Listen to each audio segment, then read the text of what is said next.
I hope that you are all ready for Chapter 3 of Story Thieves. So, let's get started! Owen woke up to his mother calling him and immediately pushed himself upright, looking around quickly for ray guns or white rabbits or something. Unfortunately, there was nothing but a cleaned-up children's section. No. No! Had he dreamed all of that? Did that mean that he really was still stuck in real life? Ugh! Owen, his mother shouted again. What's taking you so long? Sorry, I was just reading, he shouted back to her, then grabbed his Keel Gnomefoot book and ran to the front of the library, getting more and more depressed with every step. No, it had to be real. If it was real, then that meant that there were more to life than boring classes and boring chores after school and boring everything else. Bethany jumping into books was the opposite of boring, and therefore it had to be real, if life was going to be fair at all. Owen spent that night staring at the ceiling, waiting to sleep, and not even feeling a sliver tired. Would Bethany be in school tomorrow? Would she deny it all? Had he just made it all up? And if not, how did she do it? What did she do in the books? Just explore? Or did she mostly go for eating fictional candy? Who had she met? Did she have autographs? Sometime during the night, he must have fallen asleep, because his alarm pulled him out of his dreams of Bethany introducing him to Aslan the lion as the people of Narnia cheered. Owen slapped the alarm off, then leapt out of bed, wide awake despite getting almost no sleep. His mother asked him if everything was okay, as he almost choked on his breakfast, and then he raced out the door, easily 20 minutes early for the bus. When it finally came, Owen sat in the very first seat, his legs shaking from nervousness and excitement the entire way.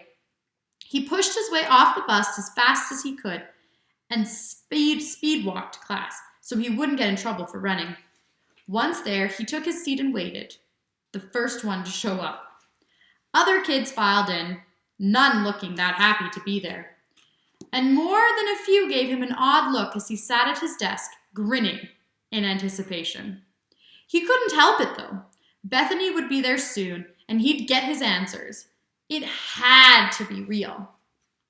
It just made so much more sense than math and school and chores. Mr. Barberry stepped in, and the bell rang a second later with no sign of Bethany. Owen almost slapped his desk in frustration. Where was? And then Bethany slid in the door right behind Mr. Barberry. She edged along the side of the room and quickly took her seat, sitting down just as Mr. Barberry turned around to start class, completely missing the fact that she was late. Owen glanced over his shoulder at her as subtly as he could, but Bethany had her eyes locked on the front of the room. When Mr. Barberry had started talking about geography, Owen groaned. So what? He'd have to wait till lunch now to talk to her? Life was both boring and very, very cruel. What followed were the worst 3 hours that Owen had ever experienced. Like Christmas Eve, the night before vacation, and waiting for the new Keel Gnomefoot to come out all rolled into one. Minute by minute rolled by, and Owen was so frustrated he didn't even bother daydreaming. Instead, he threw looks back at Bethany, who seemed to be paying more attention to Mr. Barberry than anyone had ever before in all of history.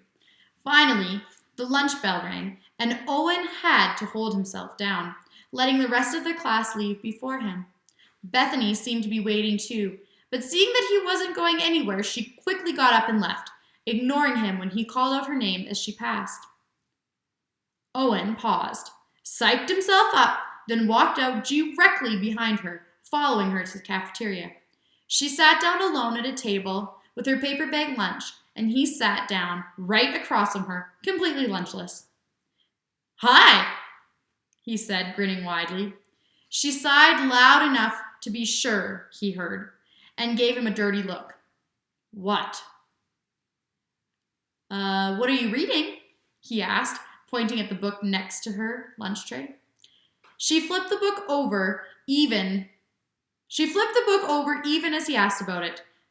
None of your business. Is it any good? She made an annoyed growling noise. Owen, tell me what you want. Her voice lowered to a whisper. Are you going to blackmail me or something? Turn me into the library police? All unless I jump you into a book and steal you a time machine or something? That threw him. Blackmail? A time machine? Where would you get that? She glared at him. From the time machine. It's a book, and the title kind of gives it away. Oh, right, he said. But no, I just came over here because, honestly, I thought I might have imagined the whole thing, but you saying it happened makes me feel so much better. He grinned again. She stared at him, open-mouthed, then rolled her eyes. This is what I get for not letting you talk first. So, how does it work? Owen whispered, looking around to make sure no one else was watching or listening. How does what work? She asked, looking tired of this whole conversation. You doing whatever it is that you do, with the finger waving in Wonderland and bringing us into War of the Worlds. She glanced around. Can we not talk about this here? In the middle of the cafeteria? Everyone's staring at us. Owen glanced in the direction she nodded in, but no one was looking at him. He turned back and realized she'd been about to make a run for it. Ha!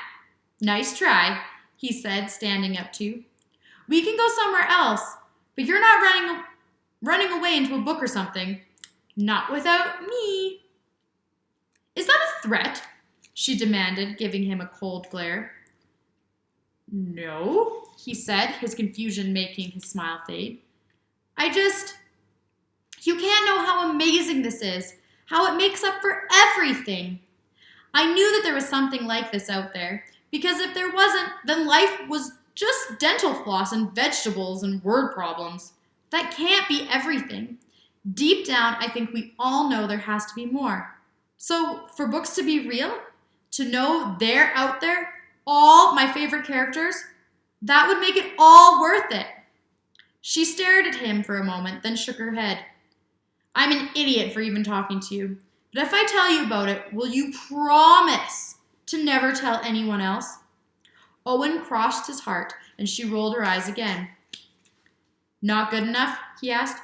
How about I solemnly swear that I am up to no good? Don't Moranders map me, she told him. I'll talk to you at the library tonight. Until then, you don't speak to me, look at me, or even know I exist. Now leave me alone. Owen beamed and stood up to go get food, too excited to eat, but knowing he'd better, since he might need his strength. There'd have to be dragons, whatever story they'd visit tonight. Oh, and magic. And spaceships.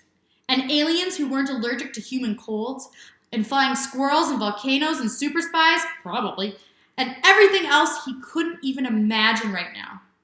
All this time, his favorite books hadn't been lying.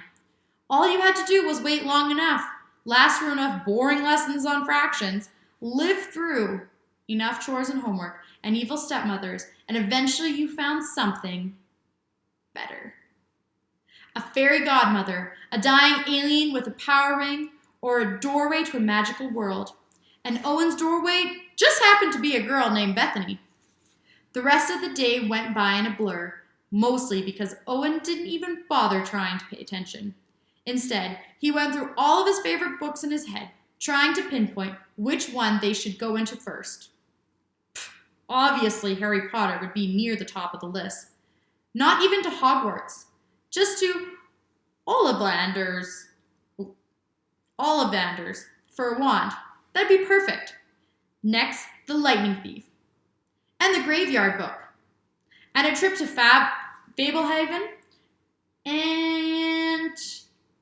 And then Owen stopped short, right in the middle of the sidewalk as he walked home from the bus. What was he thinking?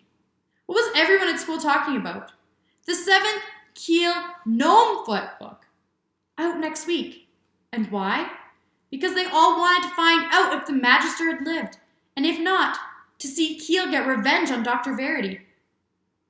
But what if? What if someone saved the Magister from Dr. Verity? What if Bethany brought Owen into the book right at that moment Dr. Verity attacked and Owen stopped him? He would be a hero. A hero in a book. A hero in a book that everyone read. Owen's mouth dropped open and pure joy exploded in his chest. This would be huge! Bigger than saving Dumbledore, since Dumbledore came back anyway as a ghost or whatever. The Magister was like everyone's favorite character after Keel. It might even change how the books ended. That was it. None of the tourist autograph type stuff. Clearly, Owen had been pulled out of his boring world for exactly this reason. It was meant to be. Fate or something. He'd been chosen, and it was time to save the greatest wizard ever, the Magister. And all Owen had to do to make it happen was convince Bethany to take him. End of the chapter. Oh my gosh, this is getting so good!